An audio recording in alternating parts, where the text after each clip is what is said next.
سلام به دوستای عزیزم و همراه گرامی. امروز میخوام طرز تهیه یه مرغ سوخاری یعنی فیله سوخاری با آرد گندم، یعنی بدون آرد سوخاری بهتون آموزش بدم. ببینید ما همه مواد و 5 تا قاشق آرد گندم، تخم مرغ و ادویه‌جات هم به خصوص پودر سی رو که حتما باید داشته باشیم اضافه میکنیم. با یه لیوان آب مخلوطش میکنیم حسابی. باید همش بزنیم که گوله گوله نباشه و همه مواد یه جوری به خورده هم بره و با هم مخلوط بشه. من کاملا یه دست درش آوردم. من با همزن هم نزدم، با قاشق هم زدم. شما میتونید با همزن هم بزنید. ببخشید من عادت ندارم با دستکش کار کنم.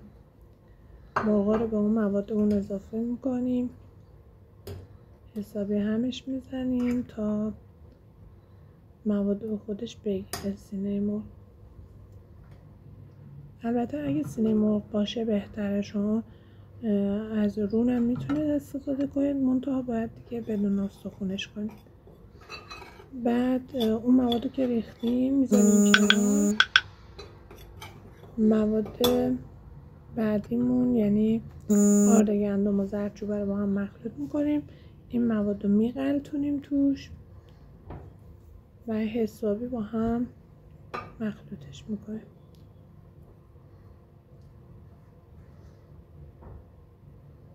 ببینید من راستش با دستکش کار نمیکنم، بخاطر اینکه کار کردم با دستکش خیلی برام سخته و فکر میکنم همه تو آشپزخونه هاشون از دستکش لاتکس استفاده نمیکنن، بیشتر برای جلد دوربین استفاده میکنن ازش. من به شیوه خودم آموزش میدم.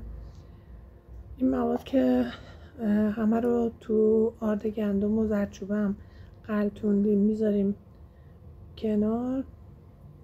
نیم ساعت استراحت میدیم، بعد سرخش میکنیم. روغنمون رو میریزیم داخل قابلمه. من یه قابلمه کوچیک انتخاب کردم که سرخ کردن توش راحت تر باشه، روغن نپاچه این ور اون ور، و اینکه وقتی قابلمه‌مون کوچیک‌تره روغن کمتری میبره. خب دونه دونه سینه‌های مرغ رو میریزیم داخل قابلمه‌مون. من با شعله تقریبا زیاد سرخش میکنم حسابی. خیلی خوشمزه میشه و امیدوارم که خوشتون بیاد و امتحانش کنید و لذت ببرید از طعم مرغش.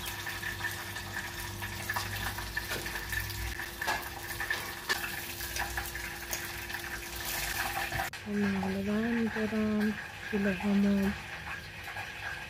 و با نون ترش سرخ میکنم. شما میتونید سس اضافه کنید، میتونید خیارشور بذارید. من چون خیارشور دوست ندارم خیارشور نمی‌ذارم.